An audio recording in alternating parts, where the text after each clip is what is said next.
C'était le 31 mars dernier. Roissy Pays de France élisait son exécutif, Patrick Renaud à sa tête. Un premier conseil communautaire placé sous le signe de l'union. Un net contraste par rapport à l'opposition farouche des mois précédant ce mariage entre l'Est du Val d'Oise et la Seine-et-Marne. 6 mois après, l'état d'esprit semble être resté le même.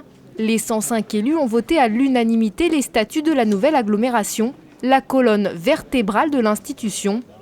Un nouveau vote unanime après celui du budget en avril dernier. C'était pas évident, parce que les statuts, c'est aussi ce qui va nous lier pendant des années et des années.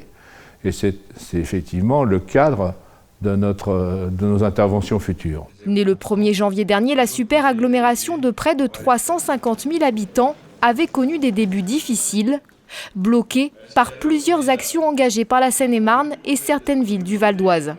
Si les élus ont voté à l'unanimité, c'est qu'ils ont souhaité d'abord doter la super agglomération de toutes les compétences des anciennes agglomérations dissoutes, obligatoires comme facultatives, et ainsi faire le consensus.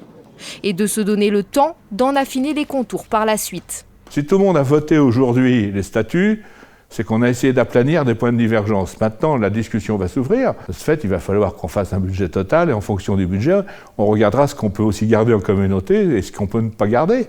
Ça aussi, le débat va avoir lieu.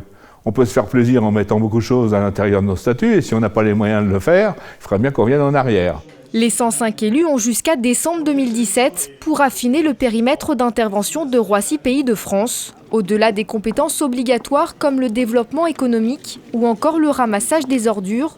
Ils vont devoir décider précisément ce qui relèvera de la super agglomération, de ce qui relèvera des communes.